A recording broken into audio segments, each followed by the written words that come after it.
Тили-тили-бом, кричит ночная птица. Морозы побрались в том, тем, кому не стыдится.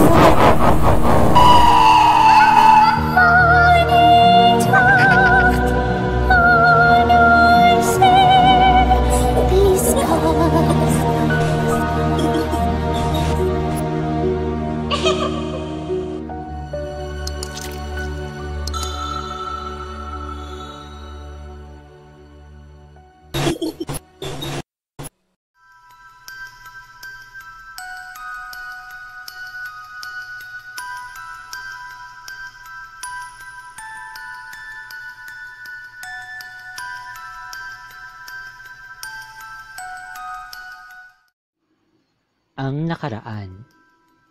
Nagpakita sa isang pangitain si Reyna Venus kay Naomi at nagpahiwatig ito na siya ang magiging susunod na reyna sa kaharian ng Elantra. Nung siya'y mamulat, napag-alaman niya na si Nicholas pa lang lumason sa kanya upang maitakas sila nila Nancy at Elise mula sa kaharian. Nagalit si Naomi dahil dito, ngunit sinantabi niya muna iyon upang makipagtunggali muli kay Elaine. Tinanggal na ang bakal na nakakabit sa leeg ni Naomi na nagbibigay sa kanya ng kalayaan na gamitin muli ang kanyang kapangyarihan ng lantaran. Ngunit kasabay nito, binago na ang patakaran ng labanan. Sabay-sabay na aatake ang mga natitirang mandirigma kila Elaine at Naomi.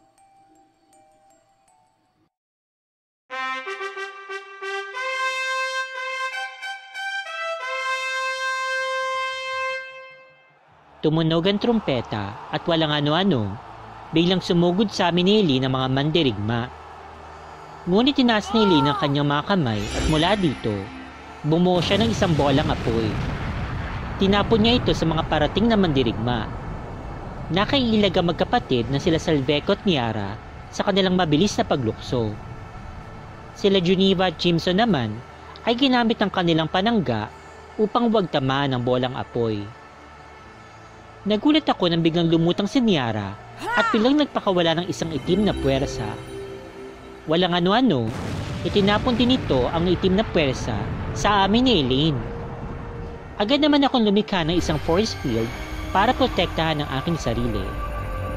Isa itong kumikinang na force field na kulay pink para protektahan ang katawang ko sa pinsala ng tinapon ni Miara. Napaligon ako kay Elaine at nakita ko na ganoon din ang ginawa niya. Lumikha siya ng force field na kulay pula at yellow. Ito na yata ang pinakamalakas sa aming mga makakalaban. Hindi lang sila basta-basta mandirigma. May kakayahan din sila sa mahika. Kagad naman na umatake muli ang magkapatid na Geneva at Jimson kay Elaine. Gamit ang kanilang mga espada, marahas nilang pinagtulungan si Elaine. Ngunit agad namang kumilos si Elaine upang ipagtanggol ang sarili. Nakipagbuno siya gamit ang kanyang espada, ngunit kalaunan, isang bolang apoy muli ang tinapon niya sa dalawang mandirigma. Napuno ng usok ang kapaligiran, ngunit nung mawala ito, nakita namin na walang pinsala ang dalawa. Pinoprotektahan sila ng kanilang mga kalasag. "Puwisit!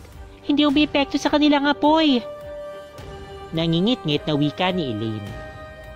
Ako naman ang pinagtulungan ng magkapatid na Miara at Salveco. Si Salveco ay umabante at nanlabang kaming dalawa gamit ang espada. Tumatawa-tawa ito. Halatang hindi nito masyadong sinerseryoso ang labanan. Bawat hampas ko ng espada ay sinasangga lamang nito. "Tama palang sabi nila, Lady Naomi. Napakaganda mo pala talaga." Sabi nito sa akin na may pilyong ngiti. Hindi ko naman ito pinansin at nag-concentrate lamang ako sa pakikipaglaban. Lalo ko pa pinag-igihan na pag-atake ko sa kanya. Imbis na maalarma, lalo na napangisi si Salveco na labis na nakapagpainis sa akin. Nang walang ano-ano, biglang nagpakawala si Miara ng isang bolang gawa sa itim na enerhiya. Biglang tinapon niya ito sa akin habang abala ako sa pakikipaglabang kay Salveco. Bago pa ako nakapag-react, biglang nablot ako ni Salveco at nagpagulong-gulong kami sa lupa. Sa sobrang pagkabigla ko, hindi ako nakapag-react kaagad. Nakadagan sa akin sa Salveco sa lupa at nakatingin ito sa aking mga mata na may kakaibang ngiti. "Paano ba yan, Lady Naomi? Niligtas kita," sabi nito. Bagamat napakaputla nito na parang papel sa kaputian ng balat, may kakaibang panghalinang itsura nito. Itim na itim ang mga mata nito na malalim. "Bitiwan mo nga ako?" Nakasimangot na sabi ko sa kanya at akmang itutulak ko sana siya palayo sa akin. "Teka lang, kunin ko lang ang premyo ko," sabi nito, at bago pa ako nakakilos, bigla na lamang niya akong siniil ng halik. Nanlaki ang mata ko sa ginawa niya, pero parang pamilyar. May pamilyar sa halik ni Salveco na hindi ko mawari. Inangat ni Salveco ang labi niya sa akin at tumingin sa aking mga mata. Pero nagawa kong maitaas ang aking palad at isang malakas na sampal ang ginawad ko sa mukha niya. "Hayop! Bastos!" Nagpupuyo sa galit ko na sabi. Pero natawa lamang si Salveco at di man lang hinawakan na namumulan nitong pisngi. Agad akong tumayo at napalingon kay Niara. Wala naman itong kibo at nakatingin lamang sa amin ni Salveco. Ngunit tinasa naman ito ang kanyang mga kamay at biglang bumuo na naman ng isang bolang gawa sa enerhiya. Pero handa na ako ngayon. Tinas ko rin ang aking mga kamay at mula sa kalangitan, umikot ang mga ulap at nagsimulang kumidlat. Ang mga kidlat ay bumulusok pababa sa aking kamay at nakalikha ako ng isang bolang gawa sa kuryente. Mabilis ko itong tinapon kay Niara na mukhang nagulat sa nagawa ko. Pero ako man ay nagulat na bigla itong naglaho sa kinatatayuan nito at biglang dumitaw sa aking likuran. Bago pa ako nakakilos, isang malakas na tadyak ang ginawa nito sa akin at tumilapon ako sa may kalayuan.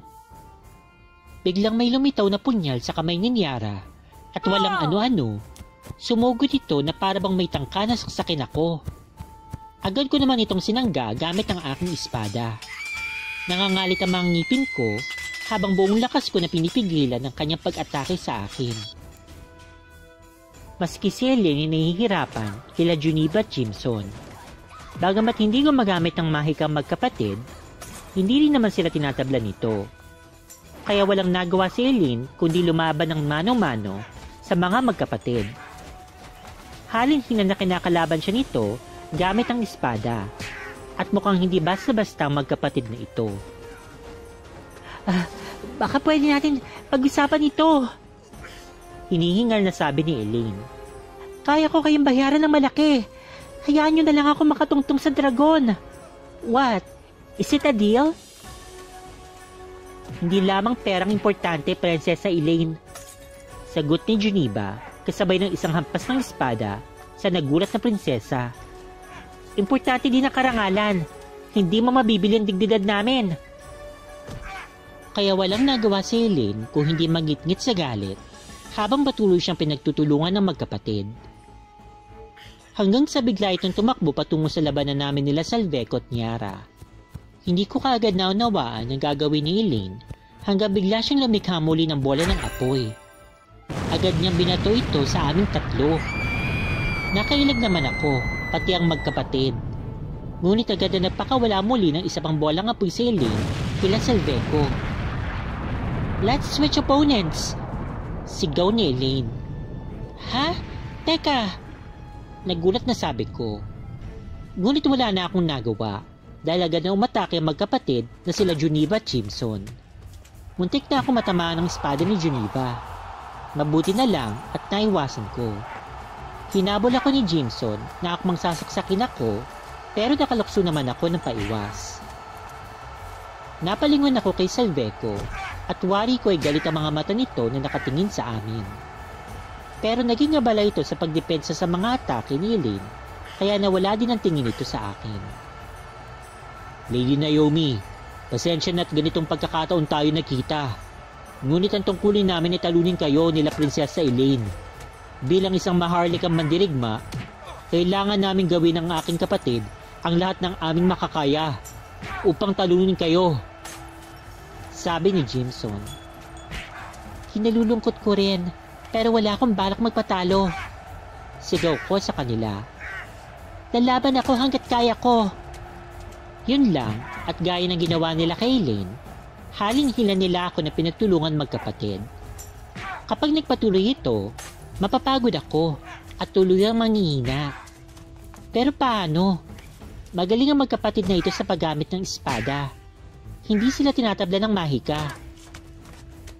Napatingin ako sa lupa at mga bato. Isang planong pumasok sa isipan ko.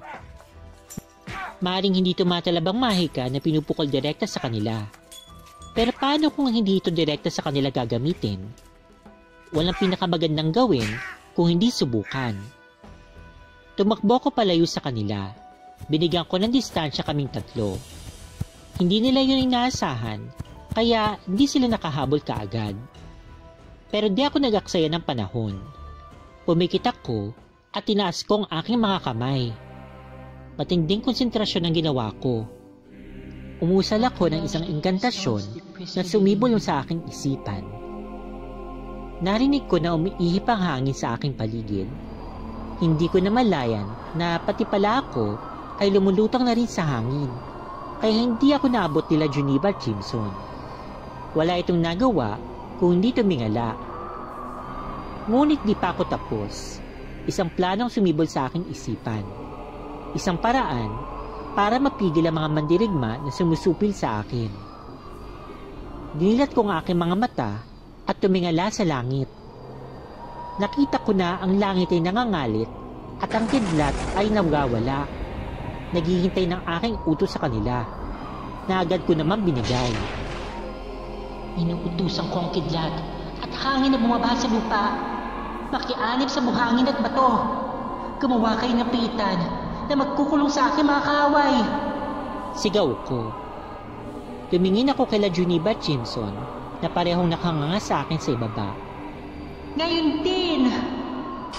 Sigaw ko muli. Bumulusok pababa ang kidlat at hangin. Gaya ng utos ko, pinanday nila ang lupa at buhangin upang bumuo ng isang hawla. Nagtangkang tumakas ang magkapatid, ngunit masyadong mabilis ang kidlat at hangin. Sa isang iglap, isang bakal na kulungan ang kanilang ginawa na kasya para sa kanila. Sinubukang hampasin ng espada ng dalawa ang bakal na kulungan, ngunit hindi nila ito kayang gibain. Hindi ko alam, pero napupuno ang katawang ko ng sobrang kapangyarihan. Lingit pa sa aking kaalaman, nagpalit ako ng kasuotan habang nasa area ako. May mga lumitaw na puting kalapate at pinaikutan ako. Nung mapawi ang mga ibon, nakasuot na ako ng isang puting baluti na may mga disenyo ng ginto. Lalong humaba at lumago ang aking itim na buhok na parang alampas talampakan ko na. Nagniningning ang aking katauhan at sa lahat ng nakakakita, mistula akong naging isang diyosa ng langit. Nagsimulang magsigawan ang mga engkanto na nanunood. Kanina, nagpipigil ang mga ito ng hininga dahil sa kamanghamanghang nasisilayan nila. Pero na magbago ang aking anyo, isang bagay ang sinasabi ng mga ito. Si Reyna Venus, nagbalik ang unang Reyna, ang pinakamakapangyarihang Reyna ng Elantra. Nagbalik ang Reyna para isalba ang Elantra. Reyna Venus, tinilig mo ang aming dasal. Sobrang kahawig ni Lady Naomi ang Reyna. Anong ibig sabihin nito? Reyna Venus! Si Lady Naomi si Reyna Venus! Mahal na Reyna! Mahal na Reyna! Naghalo-halo ang mga bulalas ng mga engkanto. Maraming umiiyak. May mga nanlalaki ang mga mata at mga parang gustong lumukso sa arena para puntahan ako upang mahawakan at mapatunayan kung totoo talaga ako. Pero lahat ng nandun ay labis na buhay at hindi mapakali sa mga nangyayari. Nang mapadako ang mata ko kay Elaine, nakita ko na nakatunganga din ito sa akin na nakabukas pa ang mga bibig. Maski sila Salveco at Niara, sobrang halata sa mga muka ang labis na pagkagilalas. Pero biglang namula ang mukha ni Elaine at agad siyang gumawa ng isang malaking bolang apoy. Mukhang nilabas niya ang kanyang buong lakas para likhayin ito. At gaya ng inaasahan ko, binato niya sa akin ito sa himpapawid. Ngunit handa ako sa atake niya. Tinaas kong aking mga kamay at humugot ng enerhiya. Pero imbis na kidlat at hangin ang nabuo, ang nagawa ko ay isang bolang gawa sa kumikinang na sinag ng buwan. Sabay na isang malakas na sigaw, initsa ko ang bola ng liwanag upang salubungin ang bola ng apoy ni Elaine. Nagsalpukan ang bola ng liwanag at apoy. Ngunit parang binaliwala lang ng liwanag na binato ko ang bola ng apoy ni Elaine. Nilamon nito ang apoy at tuloy-tuloy na bumulusok ang liwanag papunta sa kinaroroonan nila Elaine. Agad na kumilos si Niara at nilayo si Salveco. Naglaho sila at naiwan si Elaine na nakatayo. Nataranta naman si Elaine at mabilis na tumakbo. Nakaiwas naman siya pero sumabog ang liwanag sa lupa at lumagka ito ng malakas na nakakabinging pagsabog. Tumilapon si Elaine at sumubsob ang kanyang mukha sa lupa. Ang mga tao ay nagsisigawan at naalarma sa mga nangyari.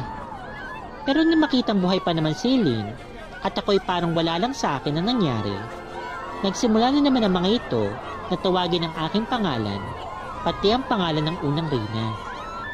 Reyna Venus! Si Lady Dayomi si Reyna Venus!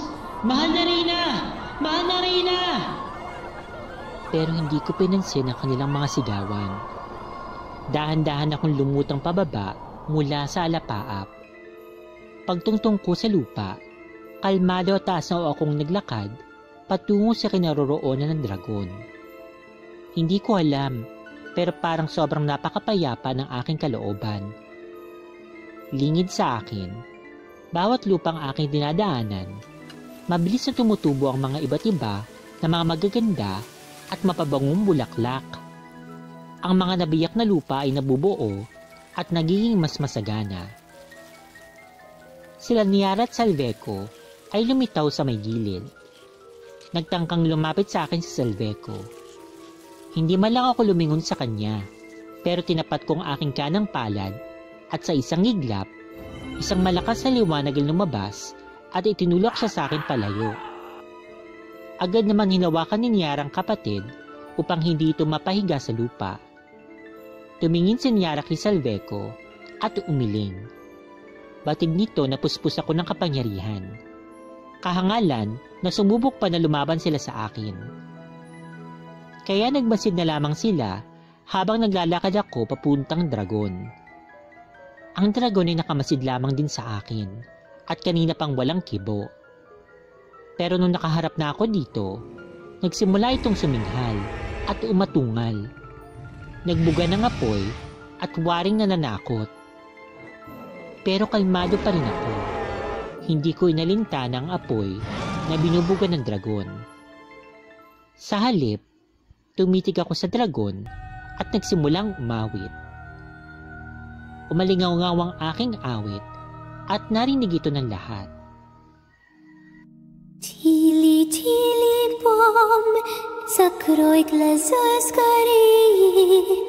Кто-то ходит за окном и стучится в двери. Тили, тили, бом, кричит ночная птица. Он уже побрался в том, тем, кому не спится.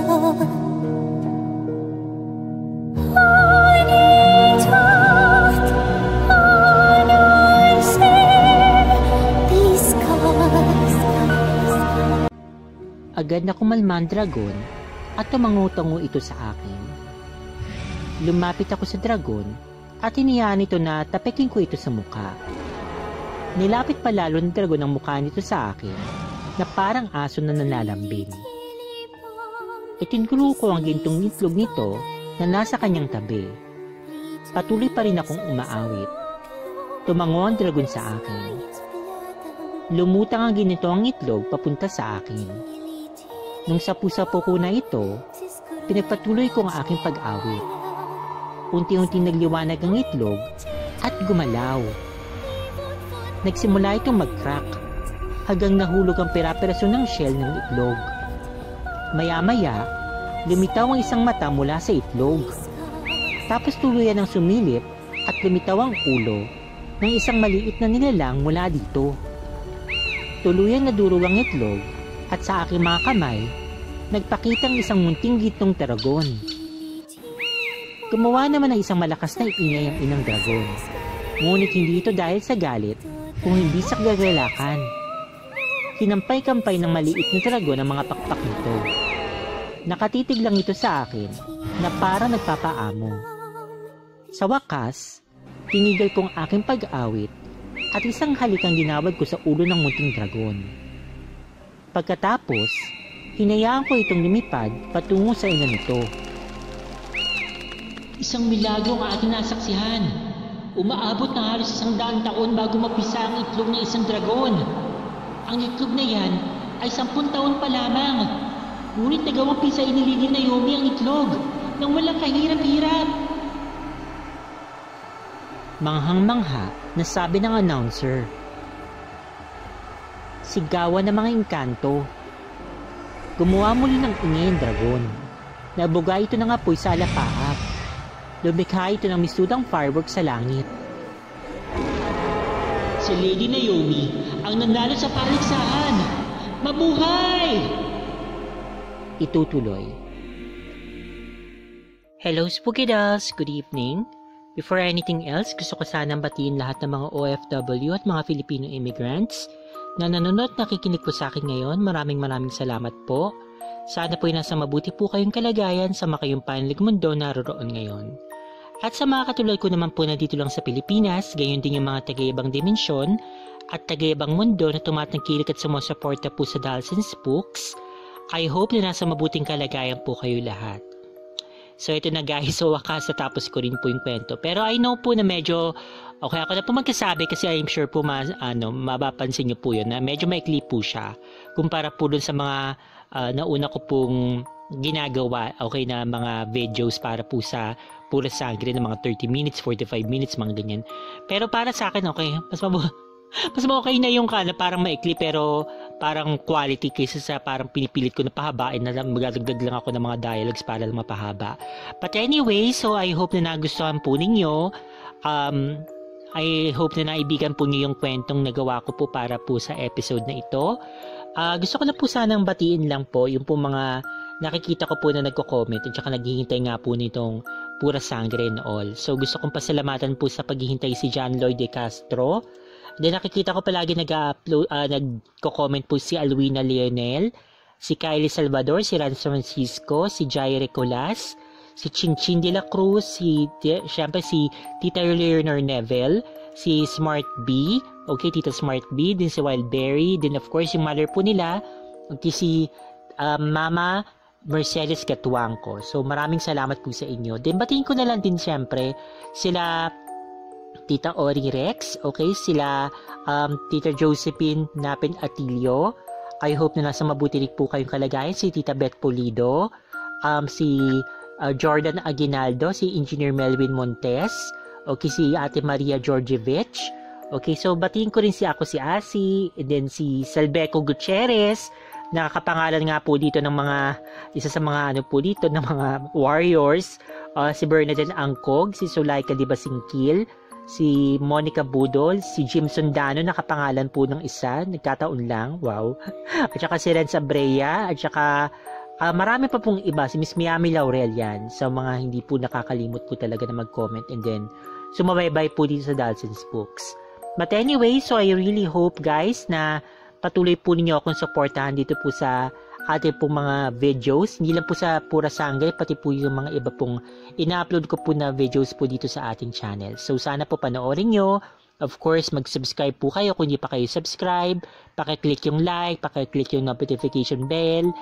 Then kung may mga kakilala po kayo na pwede po mag-subscribe, kunin niyo yung mga cellphone at i-subscribe niyo po sila. Okay, just ko, joke lang. Siyempre yung gusto lang naman po nila na mag-subscribe. Pero pwede rin naman, di ba? Ano lang, hayaan nyo na. Basta pag ano yung pag naiiwan nila yung cellphone nila, i-subscribe niyo. Joke lang, wag niyo na gawin. Wag niyo na gawin. Sige na, wag niyo na gawin. Okay, anyway, so yun lamang po. Say salamat po talaga. At pasensya na sa mahabang paghihintay, pero ito na po. So, I hope na nagustuhan po ninyo. Yun lamang po. Thank you so much for listening and watching. Take care always and God bless. Stay fabulous and spooky, spooky dolls. Bye! Meron ka bang spooky story na gusto mong i-share? Kung ganon, ipadala mo na yan sa dolls@gmail.com. Huwag din kakalimutan na mag-subscribe, mag-like, mag-comment, at i-share ang video. Kung hindi,